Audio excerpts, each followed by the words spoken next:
over. There are now, as a total, we have multiple outreaches. This is just one outreach, right? We have the homeless outreach. We're fighting sex trafficking in the streets. We're also doing a public outreach in parks today. It's all happening on the same day all across the city. So you guys are part of a much larger picture of what God is doing in the city.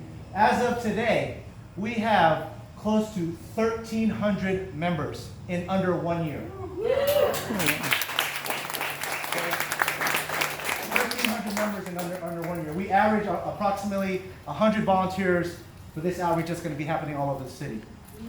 So y'all are just like, there's another part that's going to be going, starting on at 1 o'clock today. I mean, it's all happening all at the same time.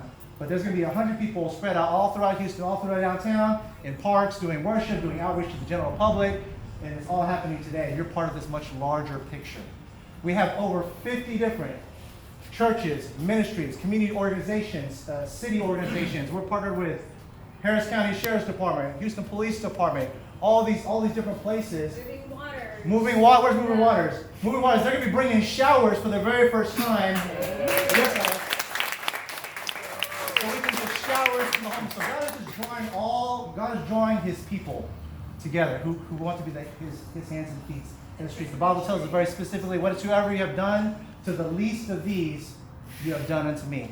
Amen. Right? So that's the frame that you guys are, that's the story that you guys are joining, and that is what's happening. And like I said, we're doing this once a month. So, hey, keep coming. Jump on our Facebook group. Reach the Homeless is the Facebook group. And that's where you'll see Misty's. Huh? Just in Reach the Homeless, 1,100 members. Yeah, just in Reach. Volunteers and donate. Yeah, just in that particular group, right? So anyway, there's a tradition that we do here because we're always going to pray over the food and over these things. And I'd like to tell a little story about this particular prayer that we're going to pray as a Christian. Most of us know this prayer. It's called the Lord's Prayer, also known as the Our Father, right? So the background behind that story in Matthew chapter 6, when his disciples asked Jesus, hey, teach us to pray, right? We want to know how to pray.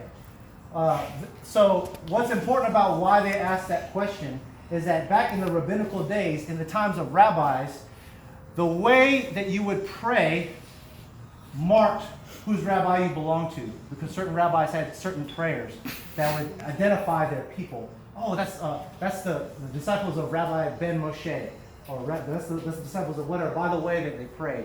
So when the disciples were asking Jesus, teach us to pray, they were literally asking, hey, mark us as yours. Mark us as your disciples. So today we're going to pray the Our Father together, and then we're going to pray over the food and the hygiene. So if y'all would bow your heads, we're just going to start together. Our Father, who art in heaven, hallowed be thy name. Thy kingdom come, thy will be done, on earth as it is in heaven. Give us this day our daily bread, and forgive us our trespasses, as we forgive those who trespass against us. And lead us not into temptation, but deliver us from evil. For thine is the kingdom, the power, and the glory, forever and ever. Amen. Father,